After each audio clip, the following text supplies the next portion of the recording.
Hello, welcome back to my room, the wonderful Astro room. It's time for another Tekken Academy video, and today we're going to be tackling the most polarizing topic of Tekken 8, and that is going to be, you guessed right, defense. The one thing that every Lily player doesn't have. Just kidding. No character slander here. Unless you play Xiaoyu, I hate you. A little bit. Unless you subscribe, then you're my best friend. So do that, please. Anyway, this video is going to be a little bit longer because we do have a lot to go into. I got a bunch of topics. The only thing defense related that we're not going to be covering in today's video is throw breaks, specifically because I want to go over that with some drills and stuff in specific and have its own in-depth section, because throws are a lot stronger in this game for plenty of reasons, and there's a reason why you should be specifically preparing for throws in a lot of situations, because you're going to be coming across them a lot just because of how strong they are. And of course, I will give you guys some drills and tips to take on throws and things like that, but we'll cover that on the next video. For right now, we're just going to go over the basics of defense, what we can do to improve your defense, your tendencies, and how we can help improve your timings to make sure that we're blocking, low parrying, and punishing our opponent properly. So without further ado, man, let's get into it, because this is going to be a doozy. Okay, so to start us off with the defensive episode, we're going to talk a little bit about the mental aspect of defense. And what we're going to start with is the defensive philosophy, right? Essentially, what I mean by the defensive philosophy is we're going to kind of go off of what is going to be our way, as they say in Naruto, our nindo, right? What's going to be what we kind of go by when we're playing defense, right? And one that I learned and I kind of stuck with when I heard it from Anakin is you have to show me, essentially, right? That's what I go by. So essentially, I'm going to block the mids, and I am going to, you know, make sure that I don't get launched, right? Until you show me that you are going to hit me low. And when you start making sure, when you essentially show me that you're going to hit me low, then I'll start respecting your lows, and then I'll start ducking. Of course, this does change a little bit depending on characters who have launching lows, like Yoshimitsu or Xiaoyu or Devil Jin, but those are different cases, and they kind of have their own thing that we go by. But essentially, you kind of want to have your own thing. Is essentially you have to accept, okay, what am I willing to get hit by, right? Remember that you don't have to win. The game isn't 1 in 1 round, it's 1 in 3. So if you lose one game because the dude just keeps doing lows and you see, okay, he's gonna go low, then you take that data from the loss and you transfer it into your next round. So you know, okay, hey, this guy's gonna go low, I need to be focused to low pair, I need to be ready to block lows, right? The same could be said for the exact opposite. There's some times where people will only go mid, right, as to stay safe, or to, you know, maybe they just have good mids like skyrockets or things like that, right, that are just good mids that you can do. And you can also take that as the exact same thing, you know, not to duck, because that person is going to try to launch you or try to hit you with mids constantly. And that's one way that you can kind of mitigate how much damage you're taking by guessing wrong. There's a lot of guessing in this game. That's not something that's going to be anything new, but how you go about these guessing situations really either exaggerates or alleviates the pressure of defense in Tekken 8. So the very first thing, because I know that the first thing that everybody's going to want to ask is the ancient question to Astro: when do I block low? And before I answer that question, I want you to think about what we just talked about with defensive philosophy and the show me mentality, right? Make your opponent force you to commit to low blocks, right? Make them use their lows before you start guessing that they're gonna come, essentially. So the idea of it is that if you say lose a round because your opponent only goes low, right, then you know that they don't mind using lows in their pressure and their offense. And that is when you start to understand, okay, hey, I need to block low. I need to stop letting this guy chip away at my ankles, and that's when you can start protecting yourself low without as much worry of mids. You always need to be worried that, you always need to be aware that they can still do a mid to hit you or launch you, right, at any point, right? But like we said, in a lot of these situations, you're making a guess. Now what I'm going to do is I'm going to show you guys a strategy to try to alleviate some of the guesswork that you have to do. And what this is going to do, this only really applies to things happening at the fastest timing. And timing will be something that we talk about in an advanced, we'll talk about when we get to like the more advanced sections of defense and offense. But essentially what that means is the speed as to which you do something. So if I'm trying to do something at the fastest timing, right, and I'll do like down forward 1 and a jab, right, this would be the fastest timing. And if I wanted to throw somebody off, I would do like down forward 1, like dash and then jab, or down forward 1 dash forward 2 to try and catch a duck or something like that, right? Just to see what they do. That's how you would talk about alternating timings. I don't want to get too far into that though, because I don't want to confuse you guys. We're just going to stick with the simplicity. We're going to stick with the simple stuff in this video. Simplicity is key. So when we're talking about blocking lows and we're talking about how do we kind of know when we're ready to start applying that idea, what I wanted to show you guys first is a technique that a lot of you guys will have already heard of. It's called flash ducking, right? And when we talk about flash ducking, essentially all that means is that you're going to take a shot in a situation where you're going to guess, but you're not going to fully commit to that guess, right? So right now we have the Reina bot set to 3 different things. It's going to do down forward 1 into jab, which is a high, down forward 1 into forward 4, which is a mid, and down forward 1 into down 4, which is a low. And what I'm going to show you guys is how flash ducking can work to essentially OS the situation. It's not a true option select, of course, but it can work in that type of manner, right? So essentially what we're going to do is, and you guys are going to look at my inputs, right? You see that? Do you see how essentially you can't really see it now, but let me stop. But you see the down back for 7 frames, right? When I block the down forward 1, that was the flash duck, right? You saw how I just you just tap it, give yourself a chance. And when you get better at this, you'll start being able to notice like, oh, the jab whiffed, and then I'll be able to punish it, right? So things of that nature. But once again, we'll get into that a little bit later. That's a little bit more advanced. Right now it's just kind of the understanding of the lingo and like what we're talking about to make sure that we're able to use all the tools available to us. So we're going to continue this. I'm going to show you guys the power of using flash ducks on defense, right? Okay, we block the mid, duck the high, block the low, duck the high, duck the high, block the mid,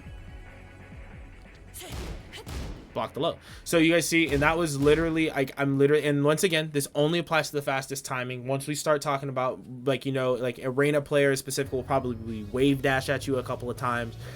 She might just dash in your face. She might do things like 1-1-2s into side steps and things of that nature. But once again, we're talking about the basic layer. We're talking about getting through level 1 of defense, and that's exactly what this is. So utilizing flash ducks, as you guys just saw, you want to practice that.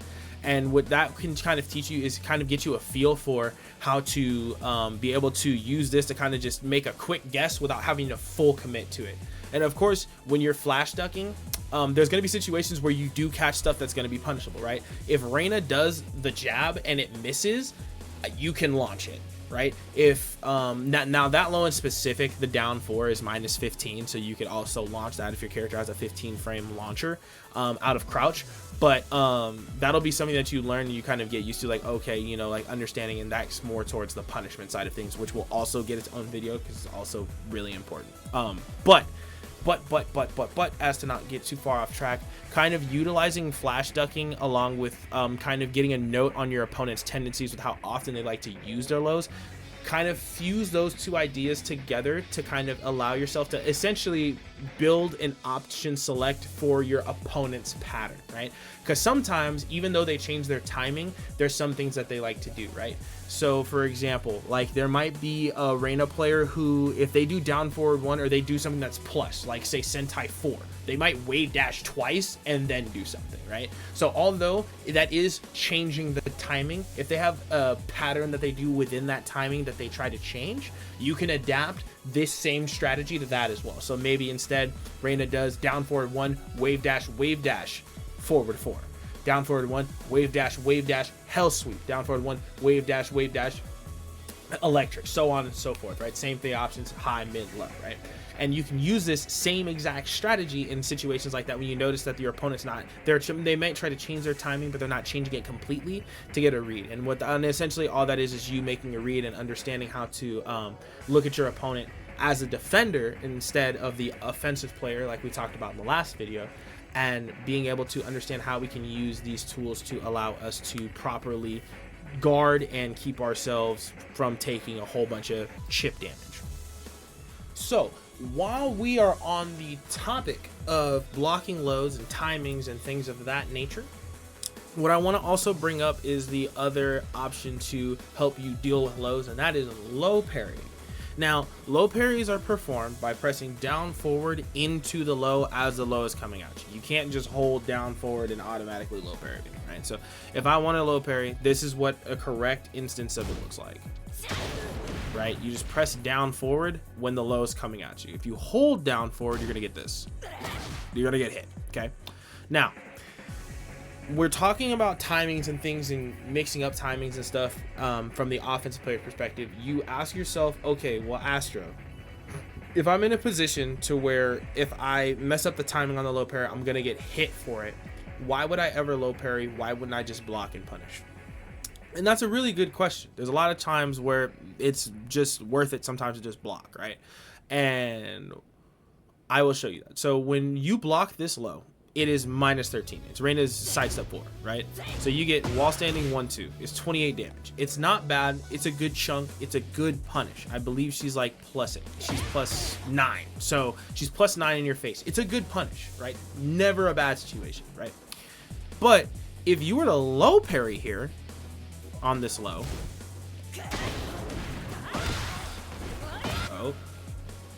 I think I have to dash deeper.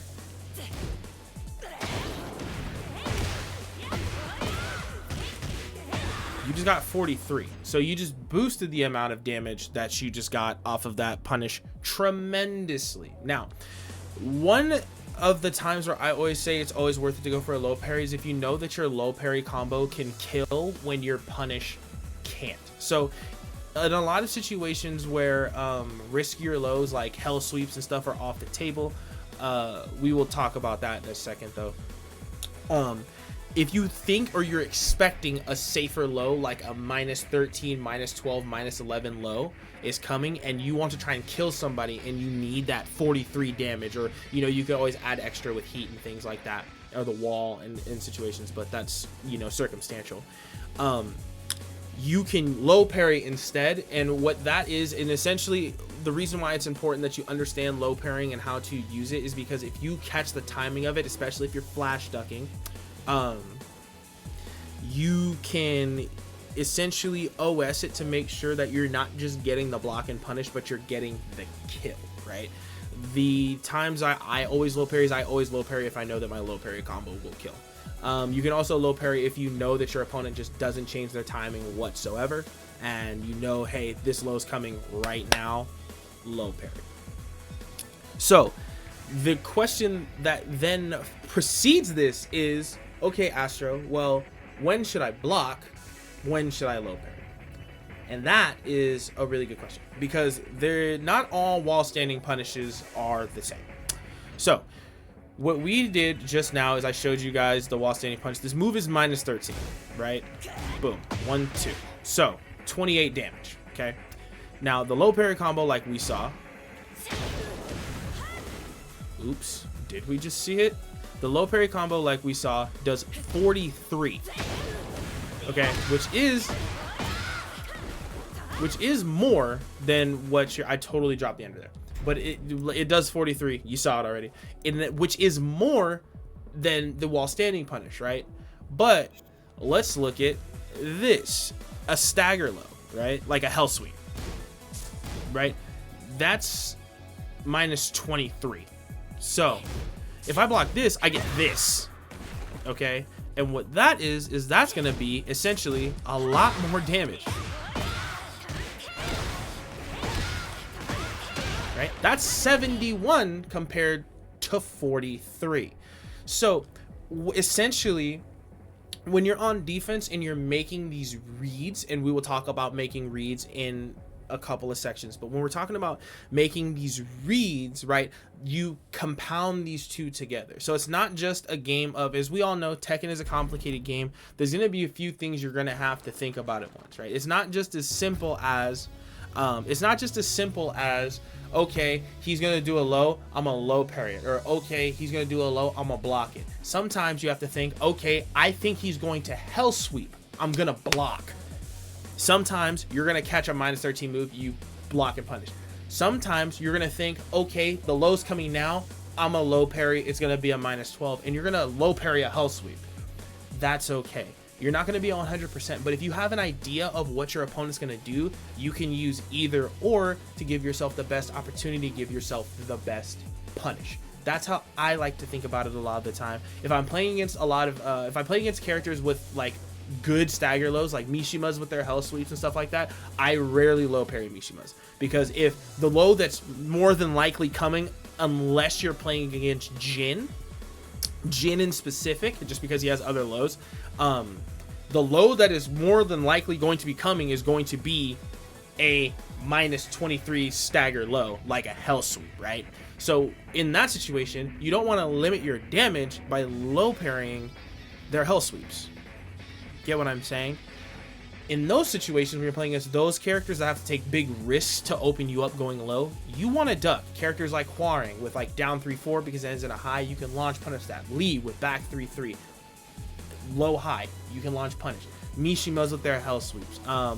Other characters are kind of escaping me right now, but you get the idea, right? If you think that it's something that you want to do, the option that's going to lead you to the juiciest punish, right? Now, fortunately, since these are both defensive, you're going to be making a proper defensive play as long as you apply it correctly to your opponent's timing, like I've said before. And once again, we'll go over trying to specify that when we talk about making reads.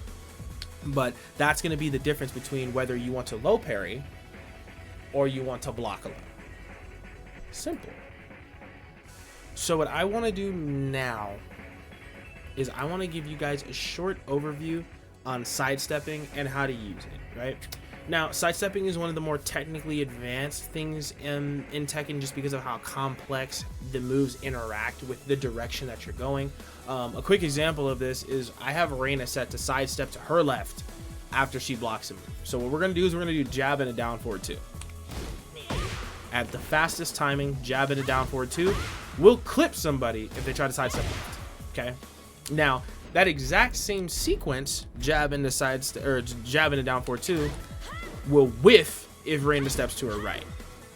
Okay, so the idea behind that is that certain moves track to a certain side. So Asuka's down forward 2 tracks to her right. So the weak side of that move is to her left, right? So you want to make sure that if your opponent's like right, and now of course I want to preface this by saying you're not going to be able to remember every single string, every single move. Oh, I'm supposed to sidestep this way, this way, this way, right?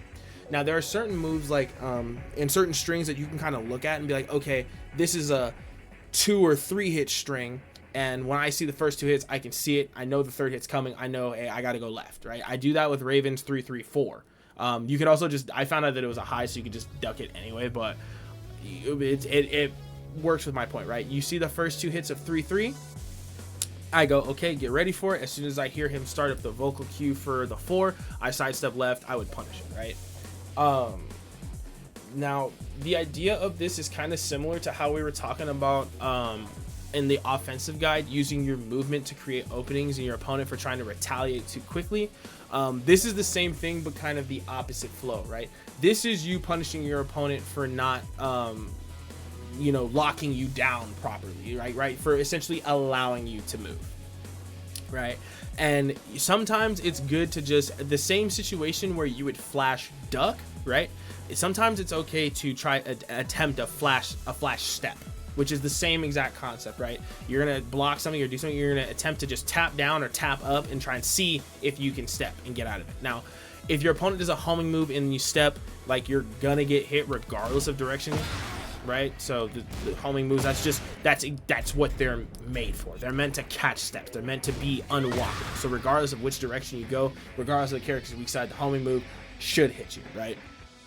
I say should because I've seen Lily sidestep while Arena Sentai 3, which is a homing move. But that's also another good point to bring up, that not all sidesteps are created equal, okay? Sometimes you have characters like Bears and Jack who literally couldn't sidestep a feather blowing past them, okay, at the lowest possible speed. And then you have characters like Lily who could have a nuclear bomb blow up next to her body, and if she sidesteps right, the bomb explosion will whiff, okay? I can't explain it.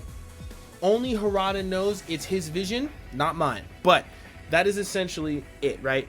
Not all sidesteps are created equal, so you have to experiment with your character to see what you can get away with, and that's why using your replay features is super duper important.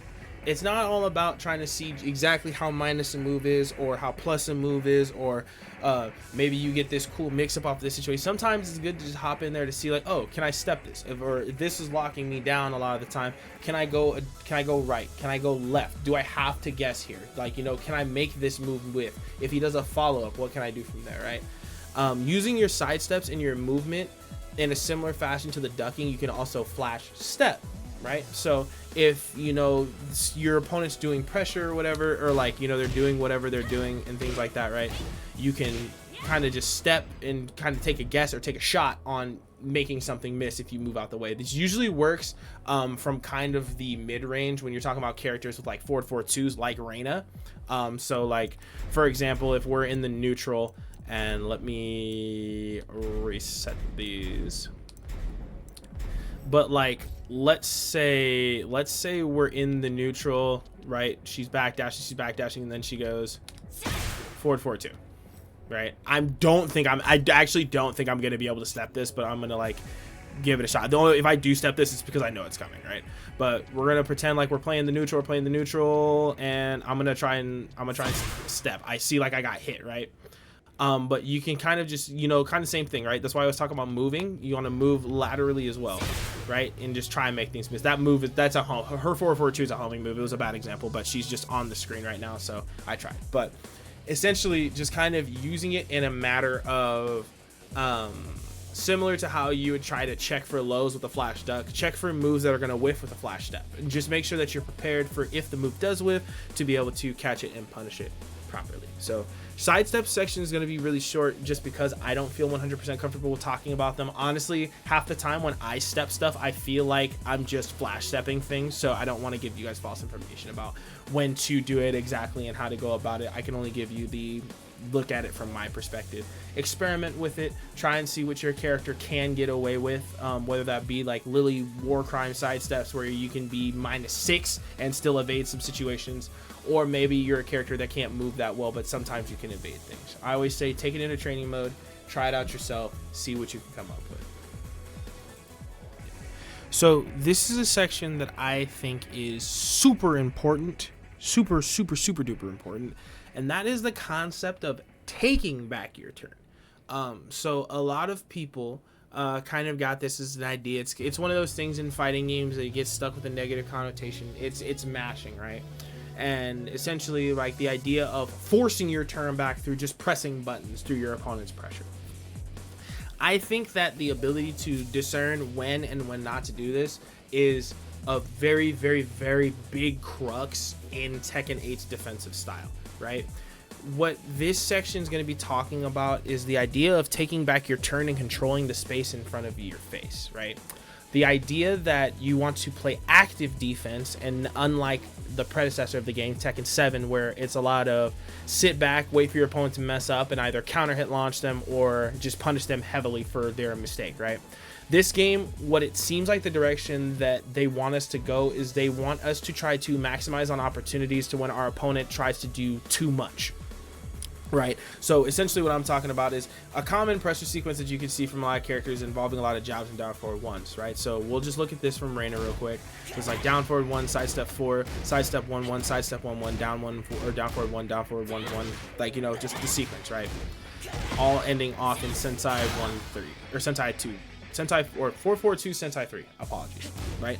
Now, a lot of the time in this, I see a lot of situations where people will just block this a lot of the time, and they'll just talk about how, oh, the characters are so oppressive, which is true. A lot of these characters do have a lot of super oppressive situations, but kind of the idea of understanding, like, okay, 1-1, it's my turn.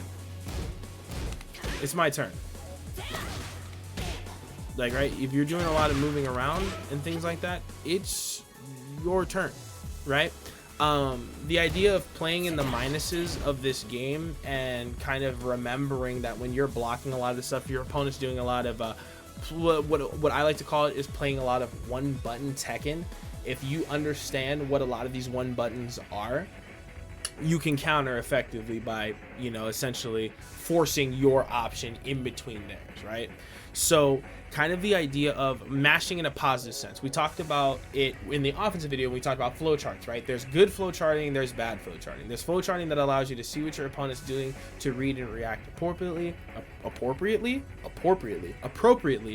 and then there's bad flowcharting to where you're just doing whatever you're doing, brain off, head empty, blah blah blah blah blah. I'm gonna press my buttons and do what I do. It's the same thing with defense, right? There's good mashing to where you see, okay, this Reina's doing down forward one, down forward one, down forward one a lot.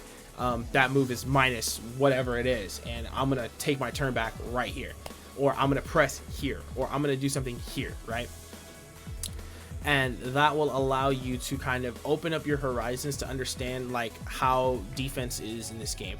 A lot of the time when we talk about controlling the space in front of you, what that used to mean is you just wanted to make it so that the Mishima player wasn't just wave dashing in front of you, or like, you know, these characters weren't just like running, like just dashing in your face a whole bunch and just doing a whole bunch of nonsense, right, to try and force you to press a button so they can get their launcher, right?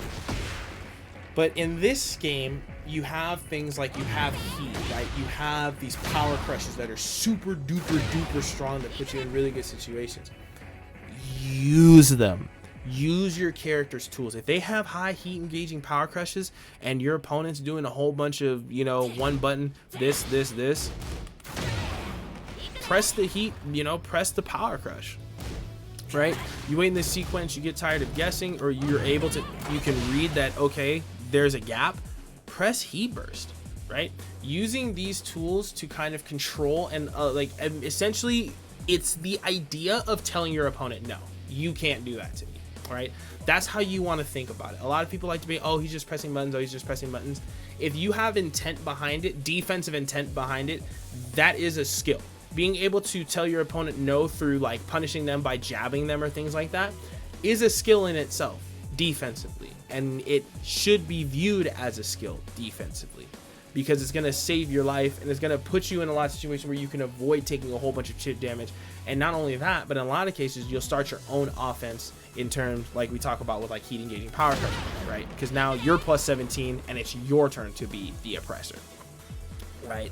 So going through that that kind of idea of making sure that you're controlling the space in front of you, when you start thinking about it like that and less of like, oh, what is this guy trying to do, you know, trying to figure it out, when you start thinking about it, controlling your area, so like I like to say is your character's area would kind of be like maybe one unit in front of their face. So like if you took Asuka's arm and put another one in front of it, that is Asuka's space, right? If you put another like if you like take Reina's arm and put another one in front of her, that is Reina's space. Controlling that space right in front of your character is super important, almost paramount in this game when it comes to defense, because if you allow people to do a bunch of nonsense on you, they will, and the system allows them to do it. And I'm not trying to be negative about it at all, but it's just, you know, that's just what it is, right? Heat is super strong, it's very oppressive in short bursts, and it allows you to, you know, you can start at, plus 5, but you get a good connect on something, okay, you're plus 17, and then if you choose to be, you can be even more, like you're plus 5 again, and if they get the wall bounce, then you're plus 18, right? So understanding how that works and allowing you to use more tools than just blocking, right? We talked about low parries, we talked about sidestepping a little bit, and we're talking a little bit now about using your buttons to kind of create that opening for yourself. That's what you want to kind of think about this as. And I really think that it's once again, you can never let anybody fool you that defense is not important in this game. This game rewards the better defender plenty of times. Now there are times where maybe you make a good defensive play, and because the offensive system is just set up the way it is, you get screwed. It's gonna happen, and it happens all the time. There's situations where the defensive player makes the right move and the offensive player just gets away with murder just because of how things set up, like punishes, collision hitboxes, and things of that nature, right? Don't let anyone fool you into thinking that defense is not important in this game. Defense will save your life. Defense will put you in plenty of good positions. The best way I actually heard this expressed was from Speed Kicks, who essentially said, you want to have godlike defense, and then you want to play offense like you can't play defense at all, right? Essentially meaning that if you put me in a position where I have to block, where I have to break throws, where I have to make good defensive decisions, I can do it, but I'm going to play offense to my very last breath and fight tooth and nail so that I don't have to play that defense, right? And with that, I really think that wraps up a lot of the beginner defensive stuff.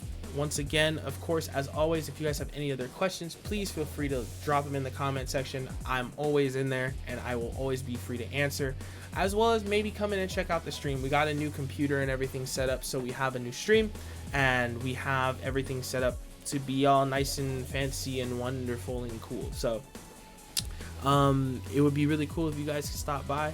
I appreciate you for watching. If you guys have come this far in the video. With that, that's all I got from your boy Astro on defense. Hope you guys have a great rest of your day, night, evening, and I think that's it for me. I'll catch you guys next time.